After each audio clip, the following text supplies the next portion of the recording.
Hello viewers, আজকে আমি দেখাবো কিভাবে আপনারা প্লে স্টোর থেকে জিমেল অ্যাকাউন্ট রিমুভ করবেন। প্লে স্টোরে আমরা অনেক সময় অনেকগুলো জিমেল অ্যাকাউন্ট অ্যাড করে থাকি। সো এগুলো রিমুভ করবেন কিভাবে সেটা আমি দেখাবো। সো আমি আমার প্লে স্টোরে দেখতে পাচ্ছি 3টা জিমেল অ্যাড করা আছে।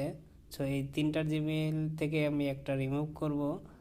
এর জন্য আমাকে সেটিংয়ে যেতে হবে। সেটিংয়ে গিয়ে সিঙ্ক নামে একটা অপশন পাবো, আমরা সিঙ্কে প্রবেশ করব। দেন গুগলে প্রবেশ করব। এখানে আমাদের সবগুলা জিমেল অ্যাকাউন্ট শো করবে। এখন যে জিমেলটা রিমুভ করব সেটার উপর ক্লিক করি, দেন মোর অপশনে ক্লিক করি, রিমুভ অ্যাকাউন্ট। সো দেখতে পাচ্ছি আমাদের একটা জিমেল রিমুভ হয়েছে।